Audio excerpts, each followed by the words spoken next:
Okay, so this is a strange thing to be in my shop.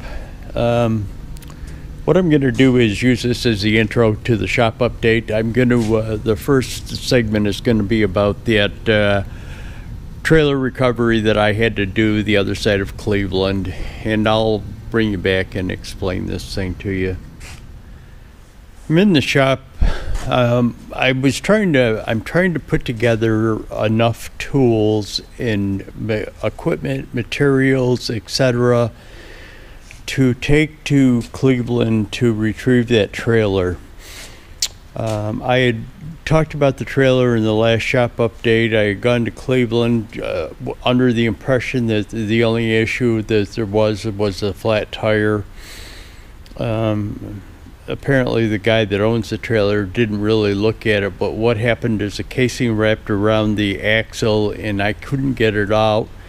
So I've got to take a way of cutting it. What I'm going to do is take with me my cordless angle grinder with a cutoff wheel on it and use that. I've also got a hacksaw. I've got wrenches, impact, stuff like that I'm going to need. I've got a couple of drift pins to try and line up that spring shackle so that I can re-bolt that thing up.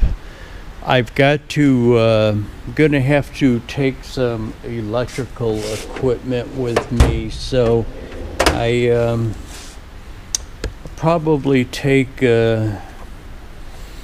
that pack, the electrical connector pack, some tape, strippers,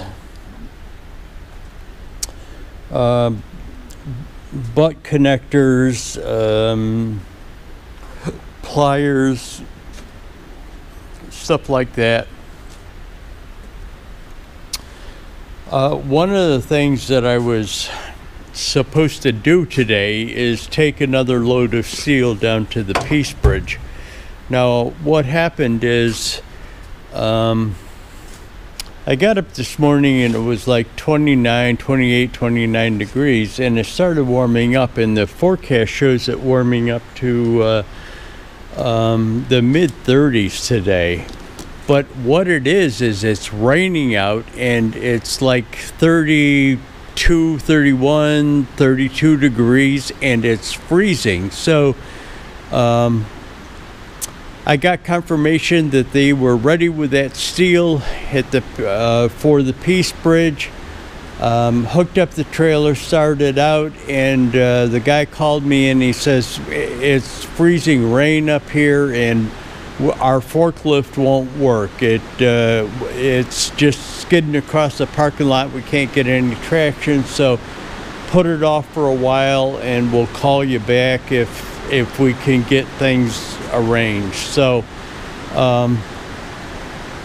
one of the things that I was supposed to do while I'm doing that is the ramp for the trailer came in, and FedEx has it at their facility partway up there where I have to pick up the stuff, pick up that material for the Peace Bridge. So I was going to pick that up today. As a matter of fact, the girl even called me this morning to confirm that I was going to pick it up today.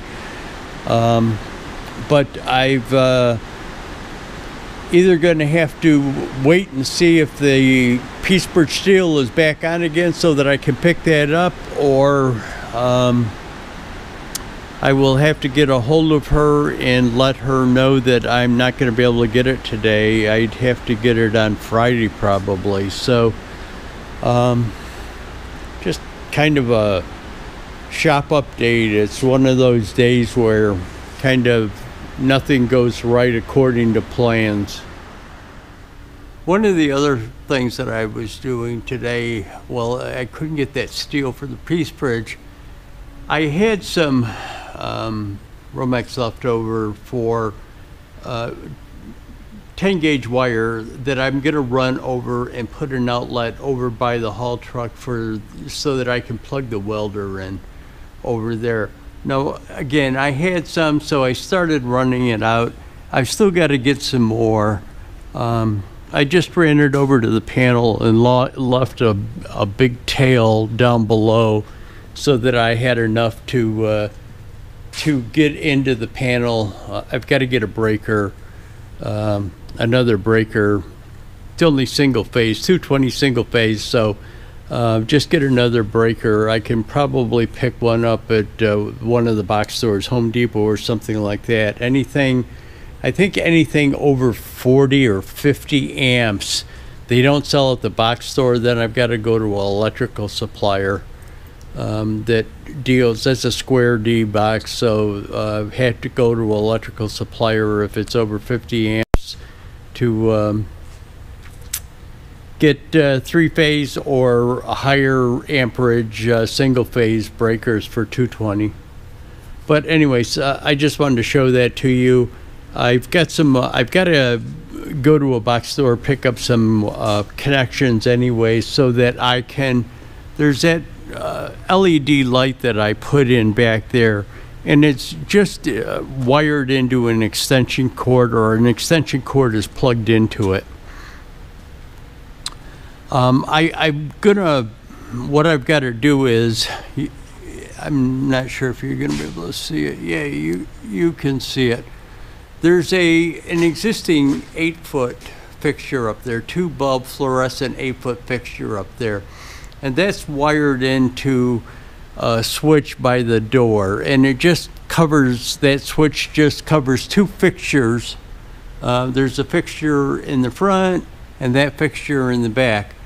Well, I'm going to put that LED light on that same circuit, but what I'm going to do is take that fixture, that 8-foot fixture that's off right now, and I'm going to turn it, try and move it over a little bit, and turn it so that it runs lengthwise or kind of parallel with the beams up there, not the purlins, but the beams themselves.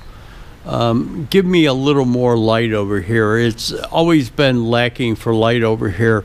Not that I really do anything in that bay. That bay's kind of more for storage, benches, but the benches have, I put lights on the benches anyways. But that's another thing I'm going to be doing while I'm working on the electric. Okay, I'm here the other side of Cleveland, Ohio. Got this trailer. What I did is drove it up on some blocks just so that I could work on getting this thing off. What I did is I've got the cordless angle grinder, and I made a cut on that. But this thing is so knotted up in there. It's just unbelievable. I already got the bolt on to the spring, but this thing is absolutely ridiculous how knotted up it is. I hope I can get that angle grinder in there to get it off, but anyways.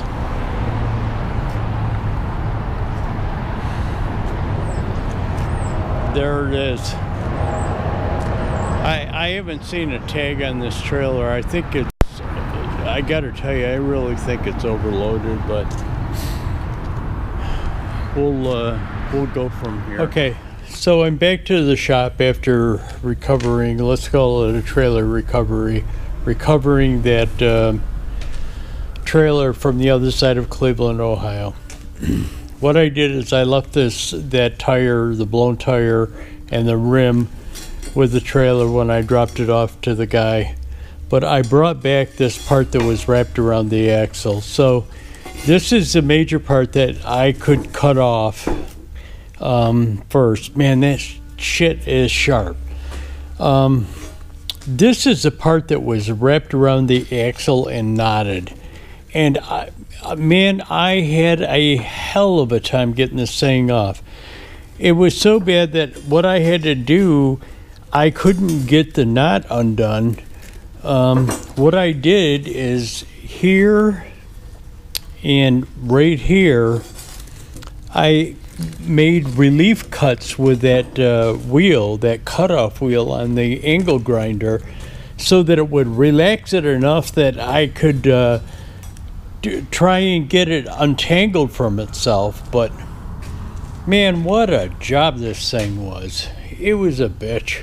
It really was. But anyways, it's done. As part of a little shop update, I just wanted to show you, I got this ramp. I ordered it probably about a week and a half ago. It's a ramp for my trailer. I'm not sure if I ever explained that I lost one of the ramps on my trailer. Not sure where it went. It was during that real cold snap, and it looked like the welds busted off. It looks like the welds busted off right here where it was welded on. Now, that ramp, first of all, I called the Thruway Authority to see if they had found it, because I kind of suspected that it would probably be along the Thruway someplace. I know the day that I lost it, I kind of backtracked it myself the next day because I had to make another run. It was actually the day of the steel delivery to the Peace Bridge. So the second day, I backtracked my route and looked for it, and I couldn't find it. I never heard it. People keep saying, well, didn't you hear it fall off? And it's on an angle. It's on a plane of the dovetail, and it probably just broke and kind of just slid right off.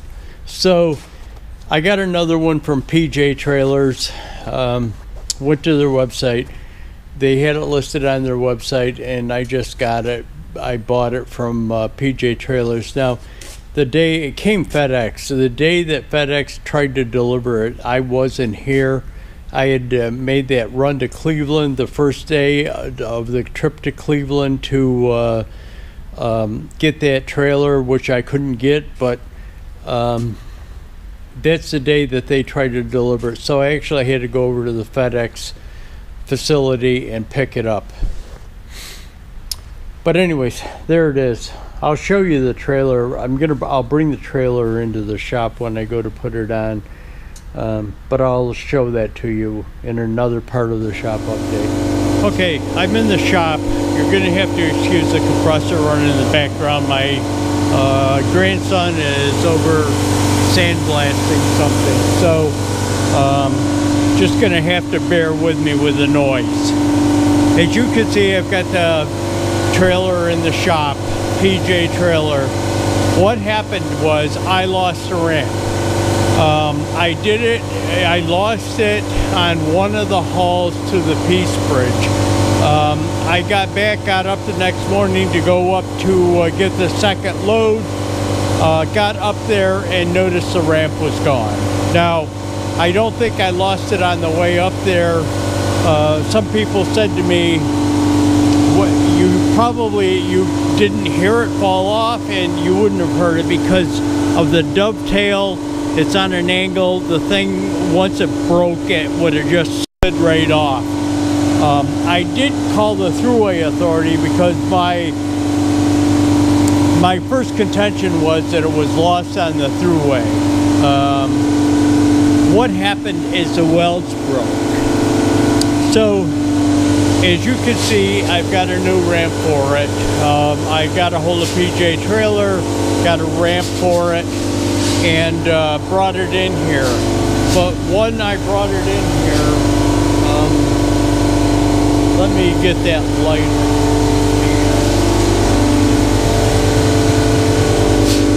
I bring the trailer in here, and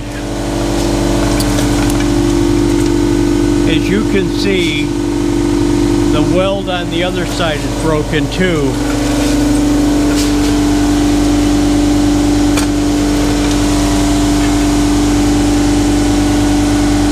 Now this one isn't broke as bad, but what I'm going to do is pull this ramp off, take it over to the welding bench and re-weld these things. and then paint it back up again. But anyways, that's how I lost it. The weld just broke right off of the thing. So that's what I'm going to be doing. Today is Sunday. Was going to go climbing today, but we decided to come into the shop. My grandson had to work on his van and he had to sandblast those two things, and I wanted to get the trailer in here when I could get the forklift down the road and in through the parking lot with no snow. So came in here. I'll bring you back as I put the ramp on and weld it out. So here I am with the new ramp on, and the old ramp still off. But I'll take you over to the welding bench and I'll show you how I welded those cracks on the other ramp. You can see a dotted line there. I'm going to send an email to PJ with some pictures of this thing and how it broke and why I think it broke and how I think they should fix it. And that dotted line is how I think they should fix it. They should expand that metal out that much further, because all they did is brought it in here. So all the stress point is in a very little area of the ramp. So the ramp is putting the ramp bouncing and driving down the road, or loaded, probably not as much loaded, but bouncing down the road probably puts a stress point on that thing, because there is so little surface contact with the ramp itself between this pin and that the ramp side. There's so little surface contact. If you expanded that out, it would put more surface contact, and I'm not even sure that you would have to weld it out all the way. You could probably put like stitch welds in there and it would go. But I'll take you over to the welding bench. I've got the other one over there. I did a little welding on it, but I'm gonna let it cool off, grind it down in the morning, clean up some of the welds, maybe weld over, clean up some of the welds, and then put it back on. Well, I'll paint it first and then put it back on. But hang on, I'll take you over the welding bench. Here we are over the welding bench, and I welded a bead on the inside first along the back filler, and then welded out the front. And I welded this crack over here on this side. So hopefully that'll hold now. I'll keep an eye on it now that I know that there's an issue with it. I'll keep an eye on it, look for cracks from now on. But one last thing, and I'll show you that piece that was left after the ramp broke off. And this is it. And you can see what it did is it created a weak spot above the weld, and because there's so little surface area with that ramp, once it started cracking, it just cracked around it. And the same thing here. Prime example of how the weld is stronger than the metal, because what you're doing is when you weld this thing to that metal, you're putting a weak spot on the outside of the weld. That metal should really be thicker where it attaches to here. They should incorporate something a little bit thicker in there, or expand it out farther so that you can get more surface area in there, so it doesn't put such a strain on such a little area. But there it is. I'm going to send pictures of this thing back to PJ and tell them what happened. Not that I think that they're going to do anything about it, but you never know. Let me show you what I tried to do on this weld here on the ramp. What I tried to do is blend it out farther so that it would give it more added support farther out into that thinner material of the ramp side. So it isn't a good fix. That thing needs to be extended out and more surface area provided for weld, so that you don't have a stress point on such a small part of the metal. But I'll bring you back. And here's the other side done. I just got to let it cool off. I'm going to put a little paint on it like I did on the bottom here.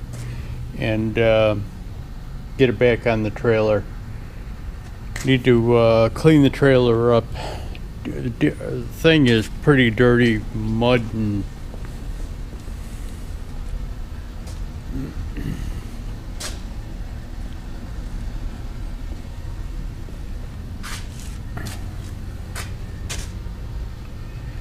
but anyways, I need to clean the trailer up. I'll probably hit it a couple of places with some paint too, just to cover up the spots where that powder coating is peeling off. Okay, there's the ramps back on. I'm gonna clean it up, grease some axles. I'm actually gonna pull one of the wheels off. Double check the size of the brakes on this thing just so that I can get them ordered and make sure that I have the right ones. I am gonna send a email with the pictures of this thing to PJ Trailer.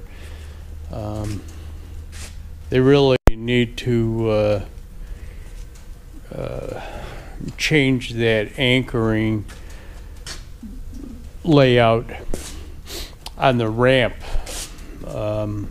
It's gonna probably break again, but now that I know what happened, I will keep an eye on it. Okay, it's Tuesday morning. It's pretty early. What I did is I got up at my normal time, but I got out a lot quicker, got out of the house a lot quicker to get over to the shop. What it was is I needed to get the trailer out of the shop, and we've got this kind of weird thing going on.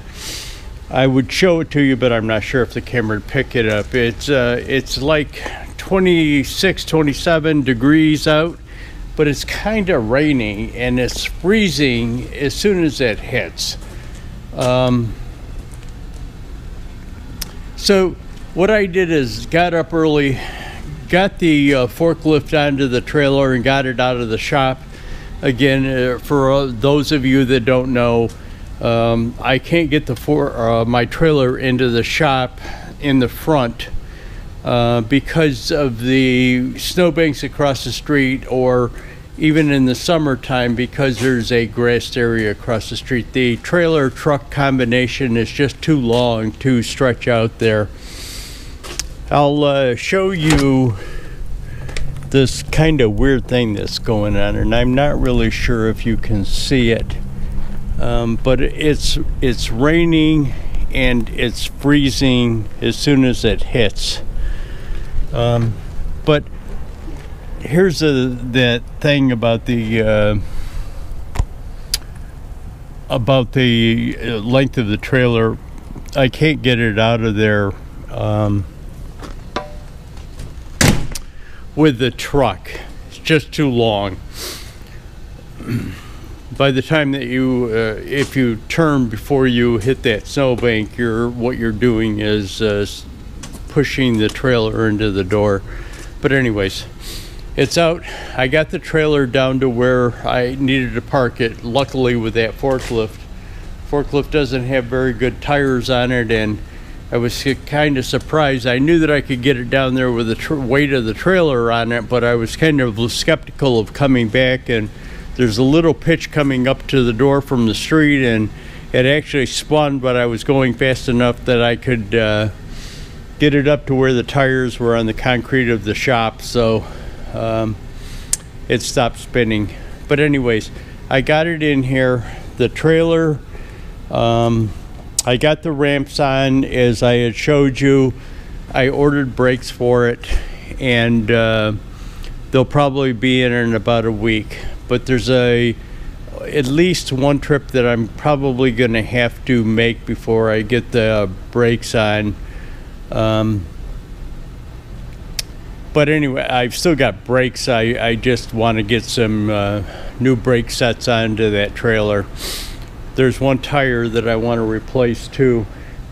But I gotta make a trip. I've got to take a generator set. It's a fairly large generator set, like a